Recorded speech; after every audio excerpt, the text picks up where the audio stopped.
नमस्ते दोस्तों, स्वागत है आपका हमारे चैनल में। आज के इस वीडियो में हम बात करने जा रहे हैं एक ऐसी प्रोजेक्ट के बारे में जो न सिर्फ भारत के अंतरिक्ष इतिहास का सबसे बड़ा और महत्वाकांक्षी प्रोजेक्ट है, बल्कि पूरी दुनिया के अंतरिक्ष समीकरणों को बदल कर रख देने वाला है। यह है इसरो का नेक्स्ट जनरेशन लॉन्च व्हीकल यानी NGLV।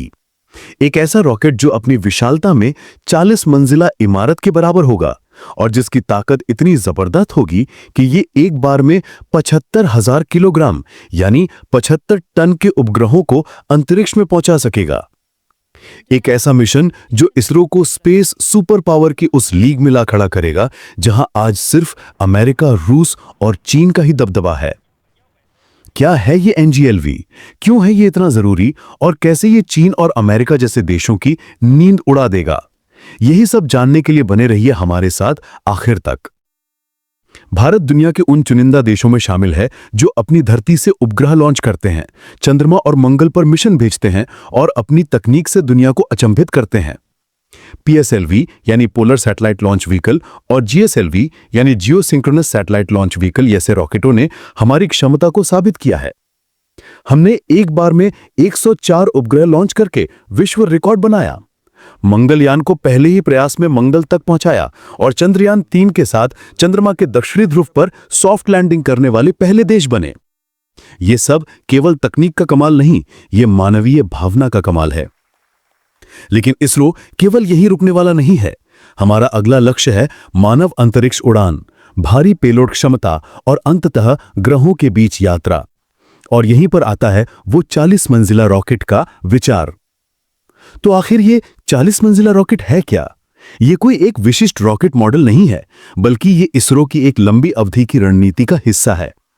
ये दर्शाता है कि भारत भविष्य में सुपर हैवी लिफ्ट रॉकेट विकसित करने की दिशा में काम कर रहा है।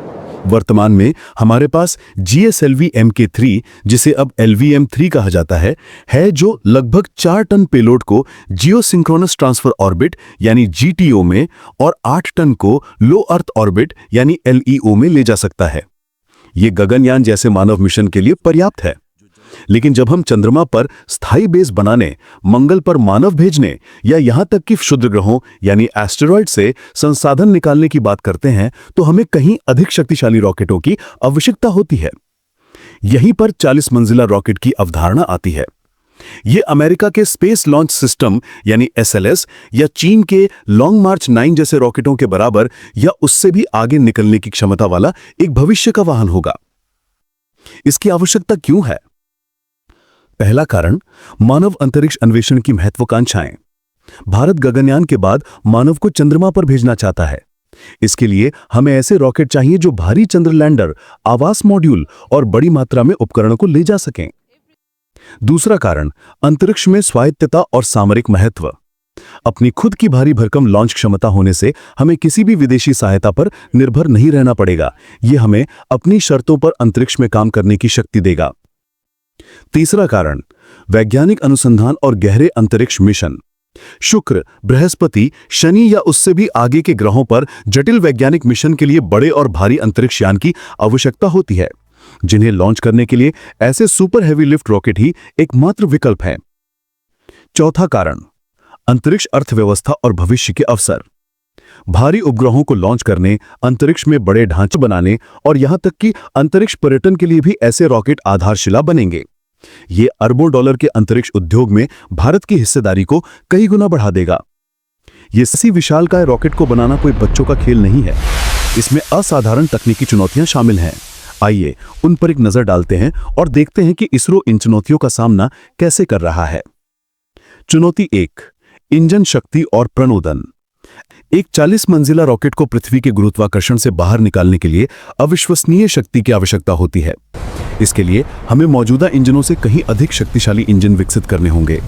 समाधान, इसरो पहले से ही अपने CE-20 क्रायोजेनिक इंजन को अपग्रेड कर रहा है और नए और अधिक शक्तिशाली इंजनों पर काम कर रहा है। भारत तरल ईंधन वाले विकास इंजन और क्रायोजेनिक इंजनों में महारत हासिल कर चुका है। भविष्य के सुपर हेवी लिफ्ट रॉकेटों के लिए मल्टी स्टेज इंजन डिजाइन और संभवतः सेमी क्रायोजेनिक या यहां तक कि मीथेन ऑक्सीजन इंजनों का विकास किया जा रहा है। मीथेन ऑक्सीजन इंजन स्वच्छ होते हैं, पुनः प्रयोज्य होते हैं और अंतरिक्ष में ईंधन उत्पादन यानी इन सिटू रिसोर्स यूटिलाइजेशन के लिए भी उपयुक्त हो सकते हैं, खासकर मंगल जैसे ग्रहों के लिए। चुनौती 2, संरचनात्मक अखंडता और सामग्री विज्ञान। इतना बड़ा रॉकेट हवा के जबरदस्त दबाव, कंपन और अत्यधिक गर्मी का सामना करेगा। इसकी संरचना को अविश्वसनीय रूप से मजबूत बल्कि हल्का होना चाहिए। समाधान: इसरो उन्नत मिश्र धातुओं, कंपोजिट मटेरियल और 3D प्रिंटिंग तकनीकों पर शोध कर रहा है। ये सामग्रियां न सिर्फ रॉकेट को मजबूत और हल्का बनाएंगी, बल्कि विनिर्माण को लागत और समय को भी कम करेंगी।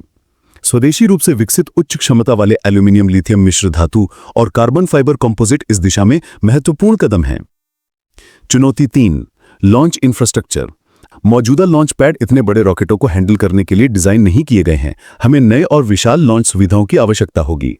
समाधान: इसरो आंध्र प्रदेश के श्रीहरिकोटा में अपने सतीश धवन अंतरिक्ष केंद्र यानी SDSC में नए और बड़े लॉन्च कॉम्प्लेक्स बनाने की योजना पर काम कर रहा है। तमिलनाडु के कुलशेखरपट्टनम में एक नया स्पेस पोर्ट भी विकसित किया जा रहा है, जो छोटे उपग्रहों के लिए है, लेकिन भविष्य में भारी रॉकेटों के लिए भी विस्तार किया जा सकता है। इन सुविधाओं में विशाल असेंबली बिल्डिंग, ईंधन भंडार टैंक और लॉन्च कंट्रोल सेंटर शामिल होंगे। चुनौती 4, रीयूजेबल रॉकेट टेक्नोलॉजी। अंतरिक्ष यात्रा को सस्ता और टिकाऊ बनाने के लिए हमें रॉकेटों को पुनः प्रयोज्य बनाना होगा, जैसा कि SpaceX करता है। समाधान: इसरो पहले से ही reusable launch vehicle technology demonstrator यानी RLV-TD पर काम कर रहा है।